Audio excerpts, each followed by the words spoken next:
और भगवान शिव का व्यवहार देखा था, उन्होंने दोनों हाथ जोड़कर सच्चिदानंद करके कह करके प्रणाम किया। इसलिए अब वो संदेह तो निवृत्त हो गया था कि जो व्यापक ब्रह्म है वो अवतार तो धारण करता है, मगर क्यों धारण करता है, कारण क्या? जो विराट है, अपनी महिमा में अवस्थित है, वो महिमा से उतर करके नीचे क्यों आता है? इस अवतार का मूल हेतु क्या है? वो हेतु जानना चाहती हैं, ये मन में उनके ये भाव है। बार बार कहती हैं, प्रभु अब मुझे पहले की तरह किसी प्रकार का कोई संदेह वैसा नहीं रह गया, विमोह भी नहीं रह गया, राम कथा पर अब मेरी रुचि भी है। अब आप कृपा करके मुझे मेरे संदेह की निवृत्ति करो कि यद्यपि जोषिता नहीं अधिकारी, दासी मन क्रम वचन तुम्हारी। यद्यपि योषिता हूं, स्त्री हूं, पर दासी हूं मन, क्रम और वचन से। क्रम का तात्पर्य यहां शरीर है, मन से, शरीर से, वचन से आपकी दासी हूं।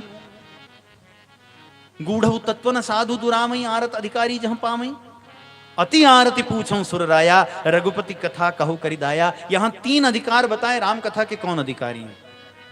पहले तो दासी, या तो वक्ता के प्रति मन, वचन और क्रम से कोई सेवक का भाव रखता हो तो वक्ता अत्यंत प्रसन्न होकर के भाई मेरे प्रति सेवा का भाव रखता है, मेरी सेवा करता है, मेरा सेवक है, मेरा दास है, इसलिए वो गूढ़ से गूढ़ रहस्य सुनाएंगे।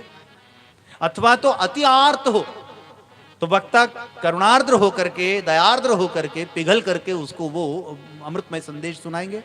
अति आर्त हो, सामान्य आर्त नहीं, अति आरती उसके भीतर, इसलिए कहती हैं अति आरती पूछूं सुरराया। और तीसरी बात, रघुपति कथा कहु करिदाया, आपके मन में दया है और दया का पात्र जान करके भी फिर दया की जाती है। ये दया का पात्र है, इस पे मैं दया करूं। अध्यात्म रामायण में स्वयं को अधिकारिणी जानकर पूछने का दावा किया गया, मगर रामचरितमानस में पहले 2 अधिकार होते हुए भी केवल शिव की कृपा का ही आश्रय लिया। आप अपनी कृपा से अधिकारिणी बना लीजिए, मैं अपने अधिकारों का दावा नहीं कर रही हूं, कृपा करके बताइए, गूढ़ तत्व बताइए। यद्यपि मैं जोशिता स्त्री हूं, स्त्री हूं तात्पर्य, शास्त्रों ने कहा स्त्री शूद्र द्विज बंधूनाम त्रयीन श्रुति गोचराः, श्रीमद् भागवत में कहा, अथवा तो गीता जी में कहा स्त्रियो वैश्यास तथा शूद्राः ते पियांति परांगतिम। उपनिषदों में कुछ देवियों के नाम आते हैं जिनको भागवत तत्व, जिनको औपनिषद तत्व, ऋषियों, जो ऋषिकाएं रही, ऋषिजनों ने जिनको अधिकारिणी जान करके वो उपनिषद तत्व बखान किया। वाचकनवी, गार्गी, मैत्रेयी, लोपामुद्रा, अदिति, अनेक विदुषी स्त्रियों के नाम उपनिषदों और संहिता भाग में आए, जिनको अमुकामुक सूक्तों का अर्थ समझाकर महर्षियों ने प्रस्तुत किया। देखो, भगवत भक्ता स्त्री हो तो श्रुति सिद्धांत परम ज्ञान की अधिकारिणी होगी। सामान्य स्त्री के लिए श्रुति ज्ञान का अधिकार नहीं, मगर भगवत भक्ता हो तो वहां तो अधिकार होगा ना।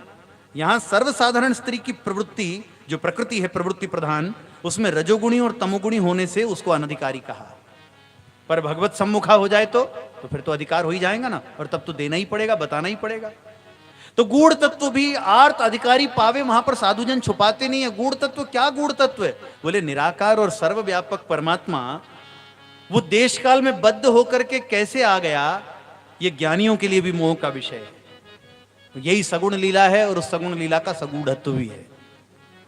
जब अधिकार देखे, भगवत भक्ति देखे, समर्पण देखे, शरणागति देखे, तो फिर महात्मा लोग उसको भी छुपाते नहीं हैं। इसलिए प्रभु, अब मैं आपसे कुछ प्रश्न पूछूंगी, और यहां पार्वती जी ने 8 प्रश्न पूछे हैं। आइए मिलकर के उन 8 प्रश्नों का एक बार पाठ कर लेते हैं, उसको दोहरा लेते हैं।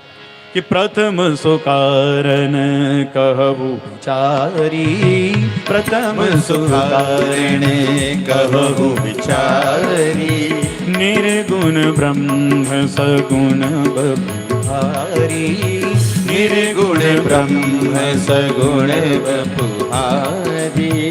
पुनि प्रभु कहु राम अवतारा, पुनि प्रभु कहु राम अवतारा, बाल चरित पुनि कहु धारा, बाल चरित पुनि कहु धारा, कहु कथा जानकी वाही, कहु कथा जानकी भवानी, राज तजासु दूषण ताही, राज तजासु दूषण ताही, बन बसी कीन्हे चरित वपारा।